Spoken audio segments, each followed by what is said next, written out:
నమస్తే ఇన్నర్లరా. ఈరోజు మనం మలేషియాలోని ఒక caving and white water river rafting అయితే వెళ్తున్నాం. సో మార్నింగ్ అయితే 5:30 అవుతుంది.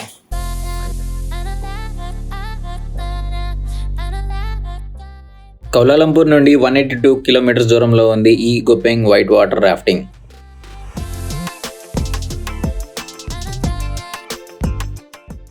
ఇది వచ్చి 1 డే ట్రిప్, 2 ఈవెంట్స్తో ఉంటుంది. White water river rafting and caving అనమాట. ఇది 200 per person ప్యాకేజ్తో అయితే లభిస్తుంది. మీ దగ్గర కారు ఉంటే మరీ మంచిది, ఎందుకంటే బస్ అవైలబిలిటీ అనేది చాలా తక్కువగా ఉంటుంది మలేషియాలో. సో 2 hours to 3 hours అయితే టైం పడుతుంది కౌలాలంపూర్ నుంచి. మలేషియాలోని పక్కా పల్లెటూరు అండ్ ఇట్స్ టిఫిన్ సెంటర్ ఎలా ఉంటుందో ఇప్పుడైతే చూసేద్దాం. ప్రతి చోట మీకు తార్ రోడ్ అనేది కనిపిస్తుంది కంపల్సరీగా ప్రతి ఊర్లో. ఇది వచ్చేసి మన కిచెన్ మెనూ అనమాట. మీకు ఏదైనా అర్థమైతే చెప్పండి, నాకైతే ఏం అర్థం కాలేదు అక్కడ. ఎర్ర రక్తం, సన్న నూడిల్స్, లావ్ నూడిల్స్, చికెన్, పొద్దున్నే చికెన్ అయితే కంపల్సరీ తింటారు. అండ్ మన మామూలు రైస్. ఎర్ర రక్తం అంటే ఎర్ర రక్తం కాదండి, అదేదో కర్రీ. దాని పేరు ఏంటో తెలిసి కింద కామెంట్ సెక్షన్లో మెన్షన్ చేయండి. రోడ్లు బాగున్నాయి కదా అని అన్నీ బాగుంటాయి అనుకున్నారు. ఇండియాలో అయినా బయట అయినా ఎక్కడైనా కిచెన్స్ అనేవి ఇలాగే ఉంటాయి. రివర్ రాఫ్టింగ్ కేవ్ అని తెచ్చి చూడండి ఫ్రెండ్స్, లారీలో తిప్పుతున్నాడు ఫ్రెండ్స్.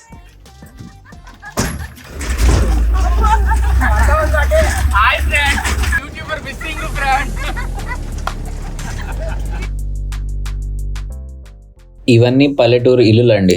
చూసారా ఎంత విశాలంగా, ఎంత నీట్గా ఉన్నాయో. ఎందుకంటే ఇక్కడ జనాభా కూడా అట్లనే ఉంటుంది.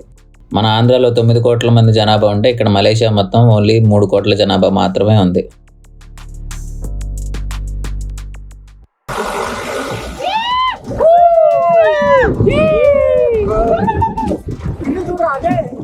మనమైతే రివర్ రాఫ్టింగ్ పొజిషన్కి అయితే వచ్చేసాం. ఎదురుగా కనిపిస్తున్నవి చిన్న చిన్న రిసార్ట్స్ అండ్ ఎవ్రీథింగ్.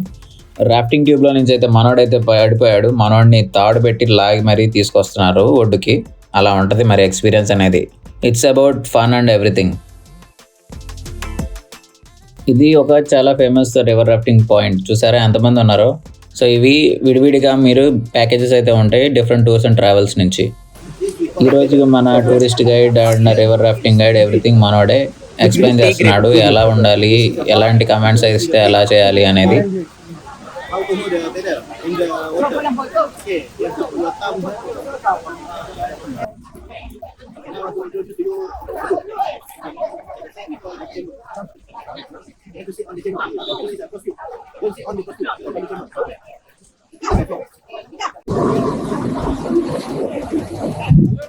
యుద్ధానికి రెడీ ఫర్ రివర్ రాఫ్టింగ్. మళ్ళీ మేము తిరిగి వస్తే మీకు ఎక్స్పీరియన్స్ చెప్తాం.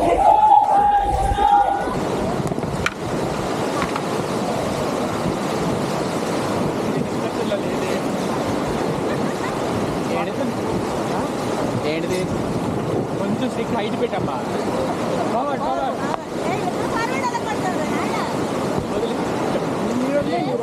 ఎవరా ఇది మామిడి కాకపోతే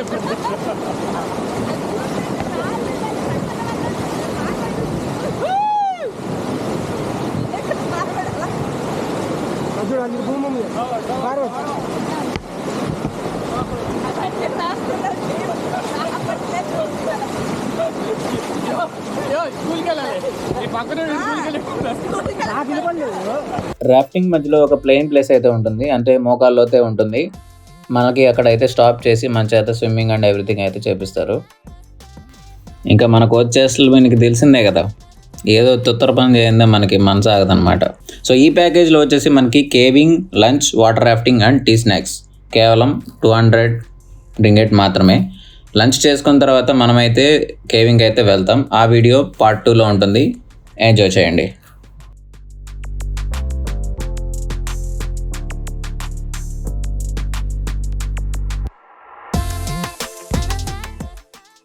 మంచిగా రివర్ రాఫ్టింగ్ అయిపోయిన తర్వాత మన కోసం అయితే మన లారీ అయితే సిద్ధంగా ఉంది. లారీ ఎక్కేసి ఇప్పుడు మనం కేవ్స్కి వెళ్ళిపోతాం. మలేషియాలో బయటికి వెళ్ళినప్పుడు మనకి వెజ్ దొరకడం అయితే చాలా కష్టం. ఇక్కడైతే మనకి chicken, half boiled egg with curry and veggies curry, అవి పచ్చి పచ్చిగా ఉంటాయి, అండ్ రైస్ అండ్ ఇదేదో టానిక్ లాంటి జ్యూస్ అయితే ఇచ్చారు. లంచ్ అయిపోయిన తర్వాత మనకైతే ఒక half an hour to 1 hour అయితే బ్రేక్ ఇస్తారు. ఆ తర్వాత మనల్ని కేవ్కి అయితే తీసుకెళ్తారు. ముందు వెళ్తున్న లారీ మన కోసమే. నేషనల్ హైవే మీద పోలీసులు చూస్తే లారీలో జనాలు వెనకాల ఉంటే కుల్లబొడుస్తారు. అందుకని చెప్పి పర్సనల్ వెహికల్లో అక్కడ దాకా ఫారెస్ట్ పాయింట్ దాకా తీసుకెళ్ళి అక్కడి నుంచి మళ్ళీ లారీలో కేవ్స్ దగ్గరికి అయితే తీసుకెళ్తారు. ఆ కేవ్స్ వీడియో మన నెక్స్ట్ వీడియోలో అయితే చూసేద్దాం. ఈ వీడియో అందరితో సమాప్తం. లోకా సమస్తానాం సుఖినో భవంతు.